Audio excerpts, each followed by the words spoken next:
Hello guys, this is Yogesh Sharma. Welcome to Science Cafe. हमारी बाल विकास जो है शिक्षा मनोविज्ञान के अंतर्गत चाइल्ड डेवलपमेंट की जो सीरीज थी उसका एंड हो गया है।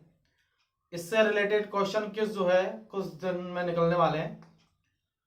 आज हम सेकंड यूनिट जो है जिसको आप अधिगम कहते हो, अधिगम आज स्टार्ट करने जा रहे हैं, जो कि शिक्षा मनोविज्ञान का ही एक पार्ट है। शिक्षा मनोविज्ञान के अंतर्गत हमारे रीड में 5 यूनिट्स हैं, जिसमें लास्ट जो यूनिट है वो पेडागोजी से रिलेटेड है। ठीक है, शिक्षण बिंदुओं से रिलेटेड है। आज सेकंड यूनिट स्टार्ट करने जा रहे हैं जो कि अधिगम है। क्या है? अधिगम। तो चलिए आज की यूनिट स्टार्ट करते हैं, एक नई शुरुआत। अधिगम क्या है? अधिगम का सीधा सीधा मतलब होता है सीखना, लर्निंग करना। क्या? लर्निंग करना। तो चलिए स्टार्ट करते हैं आज की यूनिट।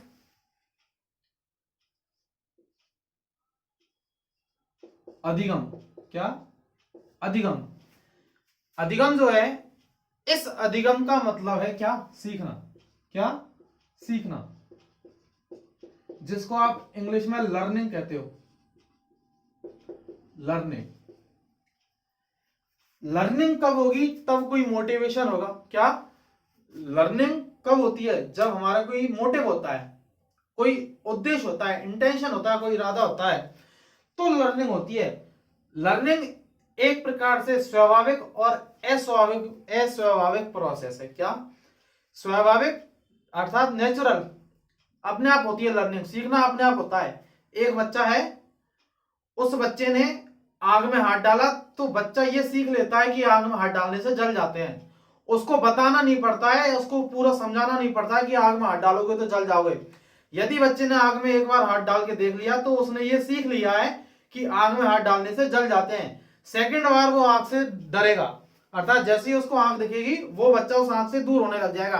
अर्थात उसने ये आसानी से सीख लिया है कि आग में हाथ डालने से जल जाते हैं। एक बच्चा है, वो यदि आप फल लेकर जा रहे हो और वो यदि आपसे हाथ फैलाकर फल मांग रहा है, इसका मतलब क्या है? ये एक प्रकार की अस्वाभाविक क्रिया है जो कि बच्चे को सिखाई गई है। अर्थात उसके घर में या तो उसके माता पिता या उसके किसी बड़े ने ये बताया होगा कि किसी भी व्यक्ति से कोई भी चीज लेनी हो तो मांग कर लेनी चाहिए, चोरी करके नहीं लेनी चाहिए। इसलिए बच्चा उसको क्या करता है? मांगता है। आप सामान लेके आ रहे हो, बंदर आपके हाथ में से छीनकर सामान ले गया, ये एक स्वाभाविक प्रक्रिया है, नेचुरल है। बंदर को बताया नहीं गया है कि सामान देखे तो उसको छीन के लाना है। अर्थात ये उसकी क्या है? नेचुरल प्रोसेस है, स्वाभाविक क्रिया है। तो सीखना जो है वो स्वाभाविक और अस्वाभाविक दोनों प्रकार से होता है। जन्म से जो है जो सीखना हमें पाया जाता है वो स्वाभाविक है। क्या है? स्वाभाविक। बच्चे को कोई नई चीज दिखी, वो उस चीज को जरूर पाना चाहेगा, ये क्या है? नेचुरल प्रोसेस है। उसको बड़े लोग ये नहीं सिखाते कि ये तुझे लेनी है, लेकिन बच्चे ने जैसी कोई नई चीज दिखी वो उस चीज को पाना चाहेगा। तो ये क्या है? एक प्रकार की स्वाभाविक क्रिया है। तो मैं यहां पर बात करूं कि लर्निंग जो है, लर्निंग जो है वो एक प्रकार की स्वाभाविक प्रक्रिया। स्वाभाविक प्रक्रिया कैसे है उसका मैंने एग्जांपल बताया कि आपको आप किसी चीज को एक्सपीरियंस से सीख रहे हो। क्या?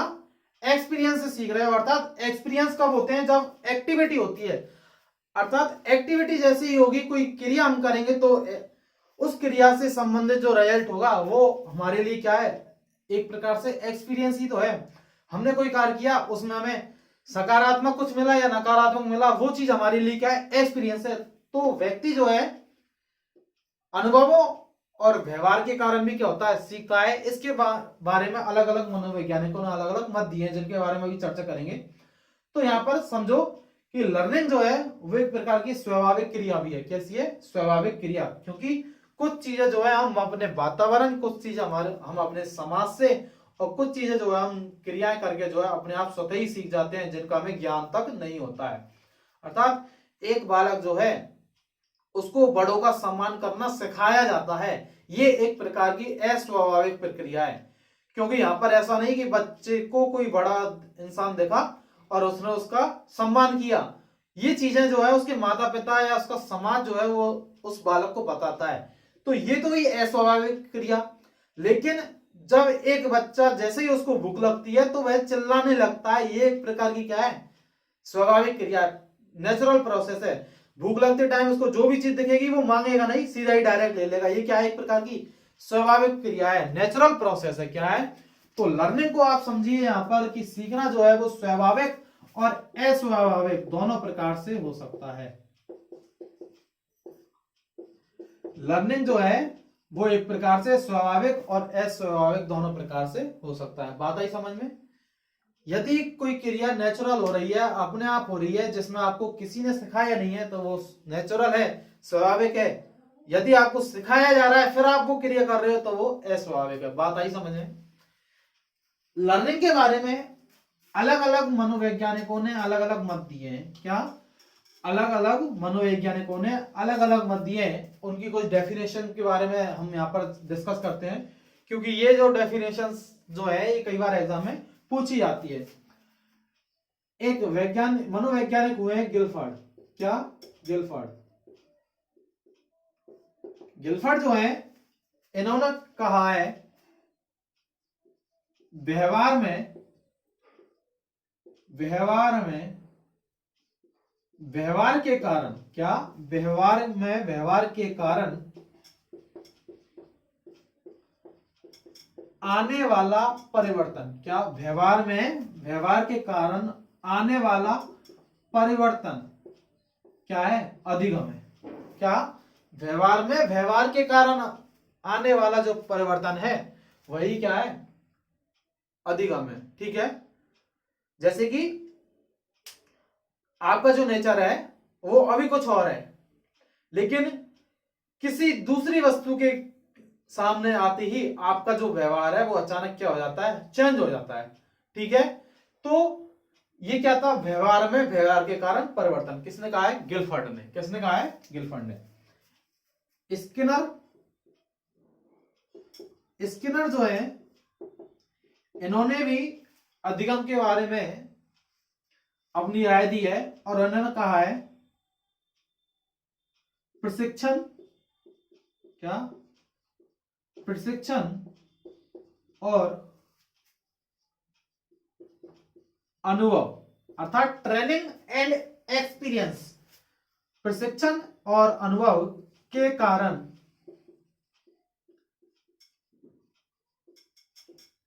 व्यवहार में परिवर्तन अधिगम कहलाता है। क्या, प्रशिक्षण और अनुभव के कारण जो व्यवहार में परिवर्तन आता है, ये परिवर्तन ही क्या कहलाता है, अधिगम कहलाता है। किसने कहा है, स्किनर ने कही है ये बात। ठीक है।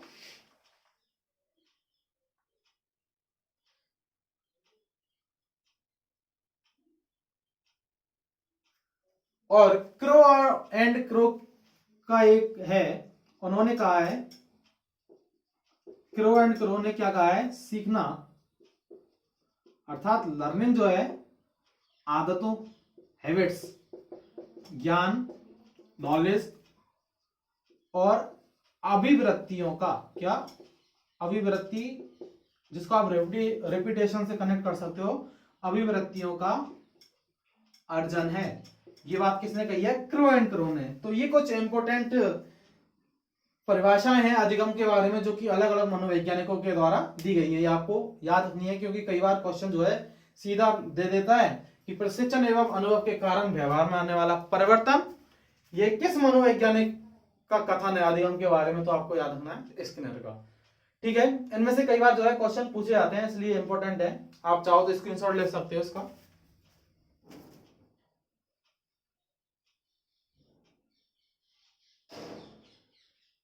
ठीक है, मैं मिटाता हूं अब इसको। यहां हमने बात की अधिगम के संबंधित कुछ परिभाषाओं के बारे में। ठीक है। अब हम यहां पर पढ़ेंगे अधिगम की विशेषताएं। क्या, अधिगम की विशेषताएं, कि अधिगम की क्या क्या विशेषताएं हैं।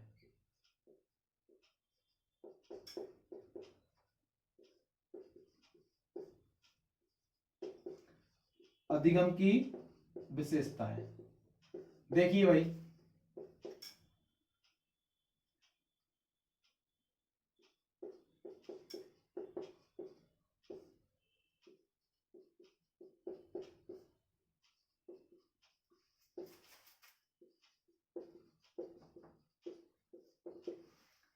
पहला पॉइंट है इसका, अधिगम जो है वो निरंतर चलने वाली क्या है, प्रोसेस है, अर्थात निरंतर रूप से चलने वाली एक क्रिया है। क्या अधिगम, कैसे समझेंगे?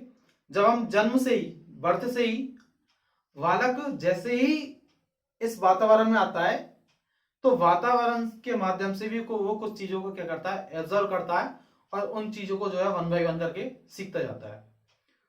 बालक को ये बताया नहीं गया है कि भूख लगने पर उसे रोना है, ये उस प्रकार उसका क्या है, अस्वाभाविक, अर्थात बालक जो है वो स्वाभाविक रूप से ही उसको जैसे भूख लगती है वो क्या है, रोता है। ये उसने सीखा नहीं है लेकिन फिर भी वो जानता है। ठीक है, तो कुछ एक्टिविटी जो है संवेगों के माध्यम से भी प्रदर्शित करता है सीखने के लिए। एक बालक है, उस बालक को आप कुछ नहीं बता रहे हो लेकिन फिर भी वो जो है कुछ चीजों को तो धीरे धीरे नोटिस करता है, एब्जॉर्व करता है, अनुकरण के माध्यम से कुछ भी हो सकता है। समाज में लोगों को देखता है कैसे बोलते हैं, कैसे बातें करते हैं, वो उन चीजों को क्या करता है, धीरे धीरे ग्रहण करता है। ये एक प्रकार का क्या है, सीखना है। और निरंतर चलने वाली प्रोसेस है। आप जन्म से लेकर और मृत्यु तक जो है एक इंसान किसी ना किसी चीज में, किसी ना किसी रूप में जो है कुछ ना कुछ सीखता रहता है। जरूरी नहीं स्कूली शिक्षा को ही सीखना कहेंगे, हर एक वो चीज जिसमें हम यहाँ पर एक बात करें कि पूरा ये जो वातावरण है वो एक इंसान के लिए क्रिएट है और इंसान इसी वातावरण से जो है कहीं ना कहीं कुछ चीजों को जो है धीरे धीरे सीखता रहता है, चाहे वो समाज से हो, चाहे वो आपके नेचर से हो, चाहे आपका एजुकेशन से रिलेटेड कोई भी चीज हो, चाहे आपके सामाजिक मूल्यों की बात हो, चाहे आपके सांस्कृतिक मूल्यों की बात हो। तो ये जो सारी चीजें हैं वो सीखने के अंदर आती हैं, जिससे एक पर्सनालिटी जो है, एक व्यक्तित्व का जो है, एक अच्छे व्यक्तित्व का जो है यहाँ पर क्या होता है, निर्माण होता है। किसके द्वारा? सीखने के द्वारा। ठीक है, तो ये पॉइंट आपको समझ में आ गया कि अधिगम जो है वो एक निरंतर चलने वाली क्या है, प्रक्रिया है। सेकंड पॉइंट है, अधिगम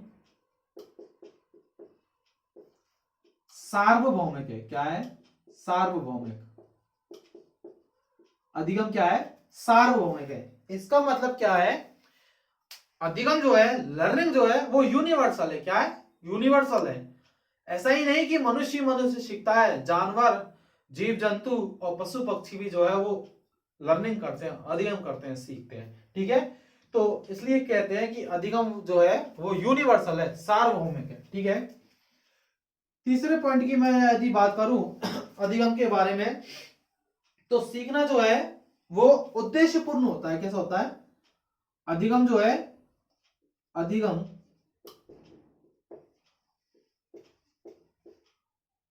उद्देश्यपूर्ण है, उद्देश्यपूर्ण है। कैसे? समझो इस चीज को, किसी भी वस्तु के बारे में आपको जानना है, उस वस्तु के बारे में जानने के पीछे आपका कोई ना कोई उद्देश्य होता है। क्या उद्देश्य होता है? एक व्यक्ति है जिसने केवल जो है, मैं बात करूं आपसे कि ये जो सीखना है वो एक प्रकार से जिज्ञासा के रूप में भी आता है।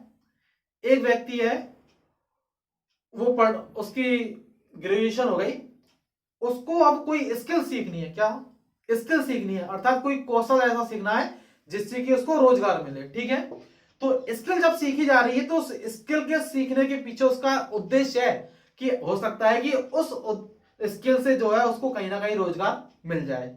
ठीक है, तो अधिगम जो है वो उद्देश्यपूर्ण होता है, और जब कोई उद्देश्य जब होता है तो अधिगम जो है बहुत अच्छे से होता है। अर्थात जब हम किसी कार्य को करते हैं और उस कार्य में यदि हमारा उद्देश्य है, हमारा कोई इंटेंशन है, कुछ इरादा है किसी चीज को करने का, अर्थात उस कार्य के पीछे हमारा कोई उद्देश्य है, तो उद्देश्य होने पर जो है अधिगम बहुत अच्छे तरीके से होता है। अर्थात हम उस कार्य को जो है 100% करने के बारे में सोचते हैं।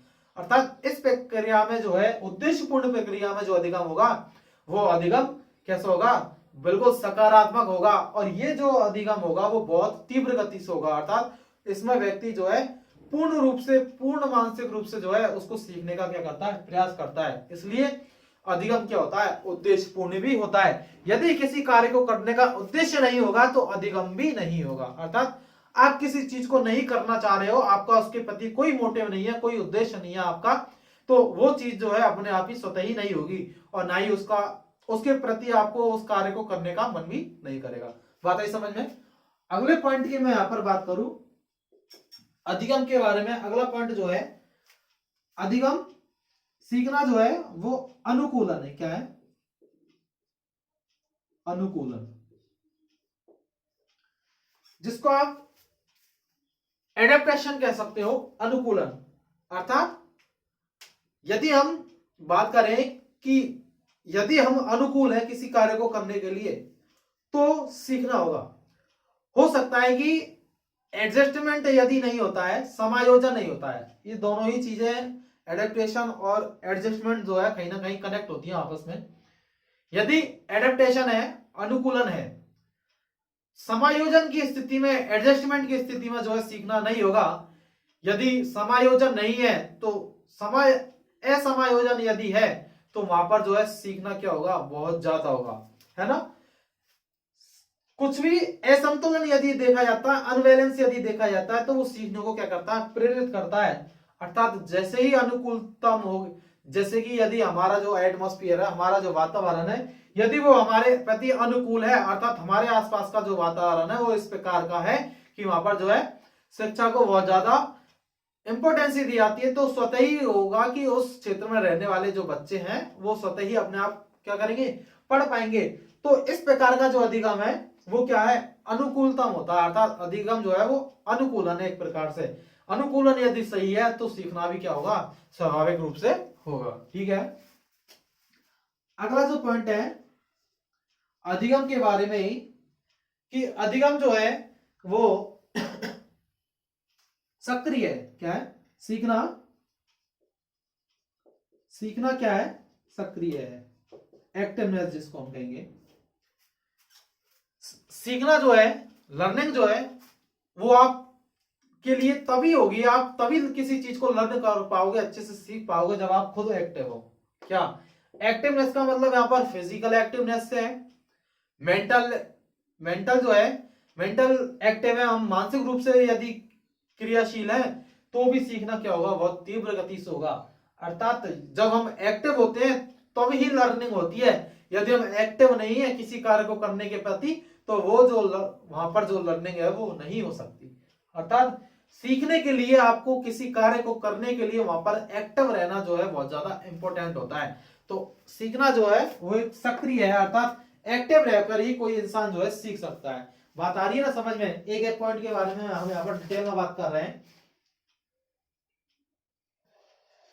अगला जो पॉइंट है उसकी मैं यहाँ पर बात करूं आपसे, तो अगला है सीखना या लर्निंग करना है या अधिगम करना जिसको कहते हैं वो खोज है। क्या है?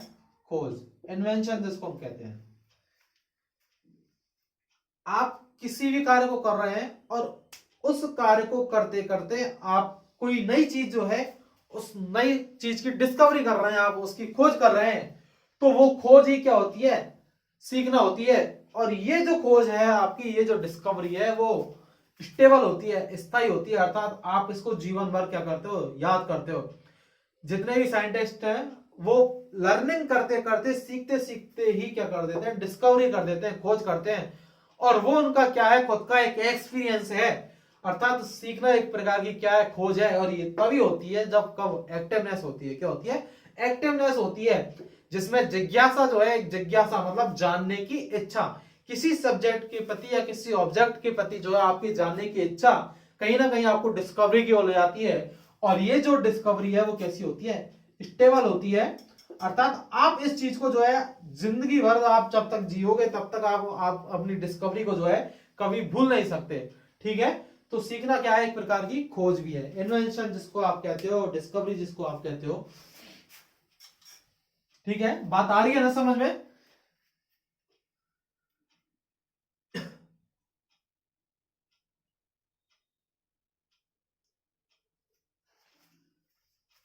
अगला जो पॉइंट है इसमें सीखना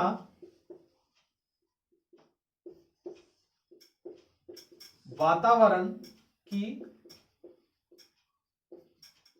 उपज है। वातावरण की यहां पर बात की गई है। सीखने में वातावरण का भी जो है बहुत महत्वपूर्ण रोल होता है। कहने का मतलब ये है कि आप किसी चीज को सीख रहे हो, आपका जो वातावरण है उस वातावरण से मतलब ये है कि आपका समाज भी आपके वातावरण में है। आप जिस क्षेत्र में रहते हो, यदि आप गांव में निवास करते हो या आप शहर में निवास करते हो, तो आपके आसपास का जो वातावरण है वो वातावरण भी आपको क्या करता है, लर्निंग करने के लिए प्रेरित करता है। एक ऐसे परिवेश में हम रहते हैं, एक ऐसे समाज में जहां हम रहते हैं, वहां पर शिक्षा को जो है बढ़ावा नहीं दिया जाता, अर्थात शिक्षा के ऊपर कोई विशेष ध्यान नहीं दिया जाता। यदि हम बात करें आदिवासी क्षेत्रों की, जहां पर ट्राइब्स जो है उनमें अभी शिक्षा जो है बहुत कम लोगों में पहुंची है, तो हम बात करें तो ये जो है हमारे वातावरण से कहीं ना कहीं चीजें कनेक्ट होती हैं। वातावरण यदि अच्छा मिला एक बालक को, तो वो बालक में लर्निंग जो है बहुत ज्यादा पाई जाएगी। एक ग्रामीण बालक की मैं बात करूं तो वो फिजिकल एक्टिविटियों में जो है बहुत ज्यादा क्या होता है, उसको बहुत ज्यादा नॉलेज होती है, फिजिकल शारीरिक जो क्रिया है वो करता है। शहरी बालक की मैं बात करूं यहां पर, तो उसको टेक्निकल नॉलेज ज्यादा होती है। अर्थात ये सारी चीजें जो है वो हमारे कहीं ना कहीं वातावरण से, हमारे समाज से कहीं ना कहीं कनेक्ट होती हैं। तो इस कथन से हम कह सकते हैं कि सीखना जो है वो वातावरण की क्या है, उपज है। जैसा आपको वातावरण मिलेगा वैसा ही आपको सीखना होगा। आपके घर में जिस प्रकार की लैंग्वेज बोली जाती है, कैसे बड़ों से बात की जाती है, ये सारी चीजें वो जो छोटा सा बालक है वो बालक एब्जॉर्व करता है, ग्रहण करता है, ये उसके लर्निंग से जुड़ती है। आप जैसा बड़ों के प्रति व्यवहार करोगे, बालक भी अपने से बड़ों के प्रति वैसा ही व्यवहार करता है। ये सारी चीजें किससे कनेक्ट होती हैं, वातावरण से। वातावरण का मतलब बाह्य वातावरण की बात नहीं कर रहा, मतलब नेचर, आप नेचर को भी इससे जोड़ सकते हो, लेकिन यहाँ पर आपका सामाजिक वातावरण वो जो है वो भी वातावरण की ही श्रेणी में आता है। तो आपको ये पॉइंट आपको याद रखने हैं। तो मैंने यहाँ पर कुछ अधिगम की विशेषताओं के बारे में जो है आपसे बात की है। उम्मीद है कि आपको ये सभी विशेषताएं समझ में आई होंगी। आप चाहो तो स्क्रीनशॉट ले सकते हो, फिर मैं इसको मिटाऊंगा। अभी समझ में तो आ रहा है? कमेंट कर देना कमेंट बॉक्स में।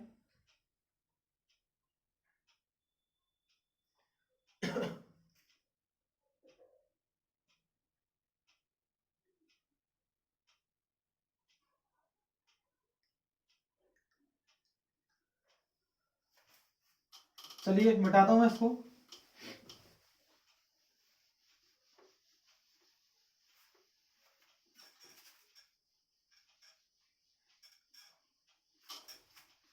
देखिए भाई, अब बात करते हैं कि अधिगम जो है, अधिगम एक प्रकार की कैसी प्रोसेस है उसके बारे में दो मनोवैज्ञानिकों ने अपनी अपनी राय दी है।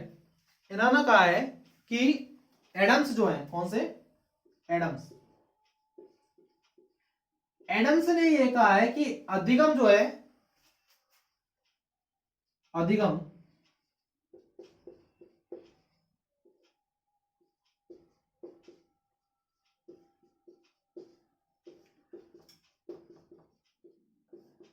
अधिगम द्विध्रुवी प्रोसेस है, द्विध्रुवी क्रिया है, जिसको हम बाइपोलर कहते हैं। क्या? बाइपोलर। आप इसको डाइपोलर भी कह सकते हो या बाइपोलर, ठीक है। इन्होंने कहा है कि अधिगम में टीचर और स्टूडेंट दो कारक जो है, दो फैक्टर जो है, ये महत्वपूर्ण कार्य करते हैं। अर्थात अध्यापक और अध्यापक और शिक्षार्थी, या जिसको आप छात्र कह सकते हो, इन दोनों के बीच में जो इंटरेक्शन है, उसी इंटरेक्शन से क्या होती है, लर्निंग होती है। अर्थात करिकुलम को इन्होंने इंपोर्टेंसी नहीं दी। द्विध्रुवीय प्रक्रिया इसलिए कहा गया है। ना इन्होंने करिकुलम को इंपोर्टेंसी दी, ना इन्होंने एनवायरमेंट को, अर्थात हमारा जो वातावरण है, इस वातावरण को भी कोई इंपोर्टेंसी नहीं दी। इन्होंने सीधा सीधा कहा है कि अधिगम द्विध्रुवी प्रक्रिया है, बाइपोलर प्रोसेस है, जहां पर टीचर और स्टूडेंट के बीच में जो है आपस में इंटरेक्शन होता है, और वहां पर जो है क्या होती है, लर्निंग होती है। ये बात किसने कही है? एडम्स ने कही है। लेकिन डी ड्यूवे जो है, क्या? डी ड्यूवे, इन्होंने कहा है कि अधिगम जो है वो ट्राइपोलर प्रोसेस है। क्या? ट्राइपोलर प्रोसेस, त्रिध्रुवीय क्रिया है अधिगम, जिसमें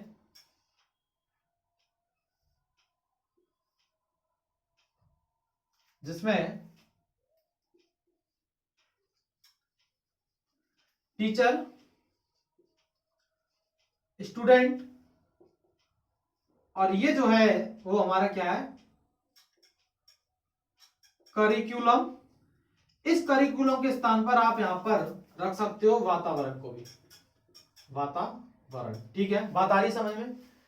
कैसी प्रक्रिया है? अधिगम त्रिध्रुवीय प्रक्रिया है। यहां पर बात की गई है स्टूडेंट जो है, क्या स्टूडेंट जो है वो इसका क्या है, सेंटर है, में केंद्र बिंदु है। अर्थात इस प्रक्रिया में अध्यापक, छात्र और पाठ्यक्रम तीनों ही, यदि तीनों में से कोई एक भी एब्सेंट है तो अधिगम नहीं होगा। मतलब समझ रहे हो? यदि पाठ्यक्रम नहीं है तो जब पाठ्यक्रम नहीं होगा तो क्या टीचर जो है उस स्टूडेंट को किस हिसाब से पढ़ाएगा, अर्थात उसको क्या चीज पढ़ानी चाहिए और क्या नहीं पढ़ानी चाहिए। प्रॉपर रूप से करिकुलम है, पाठ्यक्रम यदि है तो टीचर जो है उस करिकुलम के हिसाब से जो है स्टूडेंट को क्या देता है, नॉलेज देता है। और यहाँ पर स्टूडेंट क्या करता है, लर्न करता है, सीखता है। यदि स्टूडेंट नहीं है और करिकुलम और टीचर दोनों है तो टीचर क्या पढ़ेगा, क्या किसको पढ़ाएगा, क्या किसको पढ़ाएगा।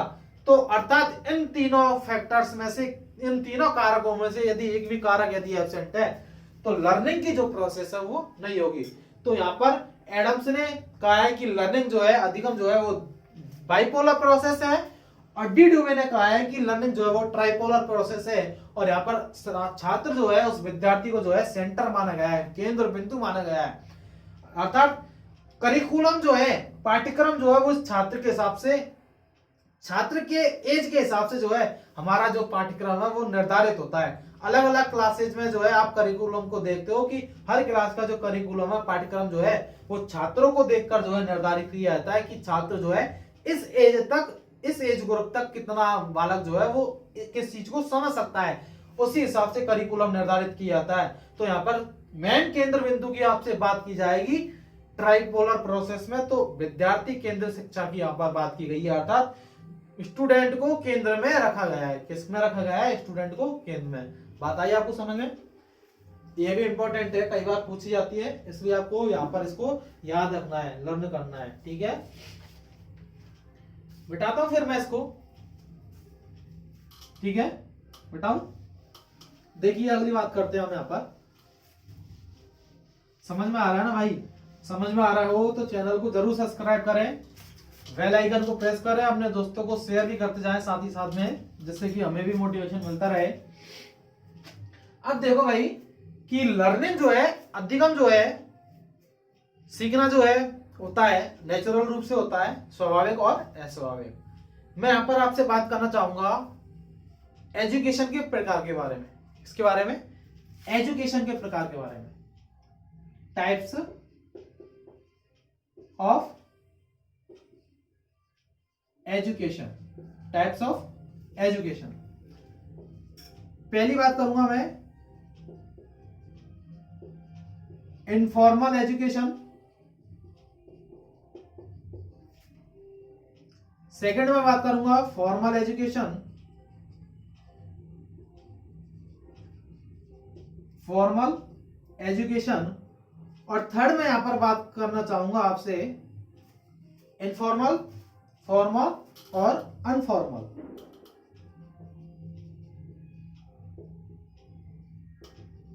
एजुकेशन। ठीक है, तीनों की बारी बारी से चर्चा करेंगे यहां पर। अनफॉर्मल या आप जिसको नॉन फॉर्मल लिख देता हूं मैं, ठीक है, नॉन फॉर्मल, तीनों की बारी बारी से चर्चा करेंगे। फर्स्ट डिस्कशन करते हैं इनफॉर्मल एजुकेशन। इनफॉर्मल एजुकेशन जो है, इसमें मैं आपसे बात करूं तो इसमें जो है जो सीखना होगा वो कैसा होगा, स्वाभाविक होगा। कैसा होगा? स्वाभाविक सीखना होगा। अर्थात वातावरण से जो हम चीजें सीखते हैं, इंसिडेंटली जो हम सीखते हैं, क्या मैं लिख देता हूं, इंसिडेंटली, इंसिडेंटली जो हम सीखते हैं, अचानक रूप से जो सीखते हैं, वो किस में आता है? इनफॉर्मल में आता है। अर्थात हम यहां पर मैं लिखूं वातावरण से जो सीखते हैं, अर्थात हमारा जो वातावरण है उस वातावरण से हमारा जो सीखना है, जिन चीजों को हम स्वाभाविक रूप से सीखते हैं, वो सीखना किस में आता है? इनफॉर्मल एजुकेशन के अंतर्गत आता है। यहाँ पर आपको कोई विशेष प्रकार की ट्रेनिंग नहीं दी जाती है, बालक कुछ चीजों को अपने आप ही सीखना लग जाता है। बालक को बोलना जो है प्रॉपर रूप में सिखाया नहीं जाता है, लेकिन बालक कुछ शब्दों को सुन सुनकर जो है उन शब्दों को बोलने का प्रयास करता है। यहाँ पर उसको किसी भी प्रकार की स्कूली ट्रेनिंग नहीं दी गई है, लेकिन फिर भी बालक कुछ शब्दों को अपने आप नेचुरल रूप से जो है बोलने लगता है। तो ये सारी चीज किस में आती है? इनफॉर्मल एजुकेशन में आती है। किस में आती है? इनफॉर्मल एजुकेशन में आती है। एक एग्जांपल और दे देता हूं इसका, जिससे और अच्छा समझ में आए कि एक बालक है, गुलाब का फूल तोड़ने गया, कांटा चुभा उसको, उसने ये लर्न किया है, उसने ये सीखा है कि ऐसा जो लाल पुष्प है, लाल फूल जिसमें आता है उसमें कांटे होते हैं और वो चुभता है तो दर्द होता है। बालक ने ये चीज सीखी है, इसके लिए उसको कोई ट्रेनिंग नहीं दी गई, अर्थात उसको कोई क्लास नहीं लगाई गई कि ऐसा होता है तो ऐसा होता है। अर्थात बालक ने खुद क्रिया की और उस क्रिया करने के पश्चात जो उसने ये लर्न किया है, ये समझ लिया है कि कांटा चुभने पर क्या होता है, दर्द होता है और ऐसा होता है। तो ये सारी चीजें कैसे हुई? इंसिडेंटली, बालक को पता नहीं था कि इसमें कांटा है, उस कांटे में उंगली डालेगा। ये सारी चीजें इंसिडेंटली होती हैं। बालक आग में हाथ डालता है, इंसिडेंटली है, जानबूझकर डालता है, हाथ डालता है, लेकिन जैसे ही एक्सपीरियंस होता है कि जल जाते हैं तो वो क्या करता है? लर्न करता है। ये किससे जोड़ता है? इनफॉर्मल, जहां पर जो है घटनाएं होती हैं और उन घटनाओं के माध्यम से जो है वो बालक क्या करता है? सीखता है। और ये घटनाएं कहां पर होती हैं? वातावरण में होती हैं। किसमें होती हैं? हम जिस परिवेश में रहते हैं, जिस समाज में रहते हैं, वहां पर ये घटनाएं होती हैं और उन घटनाओं से हम अचानक रूप से क्या करते हैं? सीखते हैं। तो वो क्या होता है? Informal education. बात अभी समझे। सेकंड में बात करता हूं फॉर्मल एजुकेशन। क्या? Formal education. यहां पर जो है फॉर्मल एजुकेशन के अंतर्गत हमारे स्कूल की शिक्षा, हमारे कॉलेज की शिक्षा, ठीक है, ये सारी किससे जोड़ती हैं? फॉर्मल। अर्थात इनमें सभी में प्रॉपर रूप से क्या होती है? हमें अध्यापक के द्वारा विशेष सब्जेक्ट जो है उस सब्जेक्ट के प्रति हमको नॉलेज दी जाती है। आप कुछ भी पढ़ रहे हैं, फिजिक्स पढ़ रहे हैं, केमिस्ट्री पढ़ रहे हैं, ठीक है, साइको पढ़ रहे हैं, तो आपको एक ट्यूटर जो है, आपको एक शिक्षक जो है वो आपको एक नॉलेज देगा और आप उसको जो है किसी विशेष स्थान पर, जैसे विद्यालय, कॉलेज वगैरह में जाके जो है इस शिक्षा को आप क्या करते हो? ग्रहण करते हो। यहाँ पर सारी चीजें जो है इंसिडेंटली नहीं होती है, आपको सिखाया जाता है, आपको विशेष सब्जेक्ट के बारे में आपको नॉलेज दी जाती है वहां पर एक शिक्षक के द्वारा। तो ये सारी चीजें किससे जोड़ती हैं? फॉर्मल एजुकेशन से। बात करूं नॉन फॉर्मल एजुकेशन, ये कहीं ना कहीं शिक्षा पद्धति से ही जुड़ी हुई है। जहां पर आपने देखा होगा कि कुछ ओपन यूनिवर्सिटी जो है, जहां पर आपका एनरोल तो होता है, अर्थात आपका क्रमांक तो है, आप एग्जाम भी दोगे, लेकिन प्रॉपर रूप से डेली रूप से क्लासेस वगैरह ऐसी जो मतलब जो चीजें फॉर्मल में होती हैं कि बालक जो है विद्यालय रेगुलर रूप से जा रहा है, वहां पर उसको सिखाया जा रहा है, ये सारी चीजें नहीं होती हैं नॉन फॉर्मल में। आपका एनरोल तो होता है किसी यूनिवर्सिटी के अंतर्गत, जैसे कि इग्नू वगैरह अनेक प्रकार की ऐसी यूनिवर्सिटी है, ओपन यूनिवर्सिटी, जहां पर आप अध्ययन कर रहे होते हैं, लेकिन वो अध्ययन जो है रेगुलर रूप से नहीं होता है, जहां पर सिर्फ आप जो है एग्जाम देने जाते हो। तो ये जो एजुकेशन है वो किससे जोड़ती है? नॉन फॉर्मल एजुकेशन से जोड़ती है। कई बार जो है यहाँ से क्वेश्चन पूछा जाता है, इसलिए इंपॉर्टेंट है। तीनों ही पॉइंट आपको समझ में आ गए होंगे, उम्मीद है। आ गए ना समझ में? नहीं आए हो तो बोल दिया करो भाई। तो ये हमने यहाँ पर इसके बारे में बात की है आपसे आज। अगले हम जो बात करने वाले हैं यहाँ पर,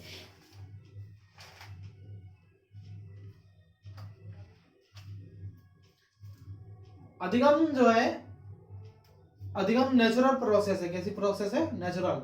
तो हमने यहाँ पर आपसे टाइप्स ऑफ एजुकेशन की बात की। तो आप आज की क्लास जो है यहीं पर एंड करते हैं। आपको यदि क्लास पसंद आई हो तो इस वीडियो को ज्यादा से ज्यादा अपने दोस्तों को शेयर कीजिए और चैनल को जो है सब्सक्राइब कीजिए। मिलते हैं फिर नेक्स्ट वीडियो में, जहां पर हम अधिगम के सिद्धांत वगैरह के बारे में जो है चर्चा करेंगे, डिटेल डिस्कशन करेंगे।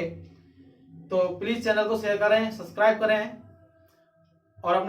और जो है बेल आइकन को प्रेस करें साथ ही साथ में। मिलते हैं फिर नेक्स्ट वीडियो में, तब तक के लिए ख्याल रखिए अपना, खुश रहिए, मस्त रहिए। Thank you, bye.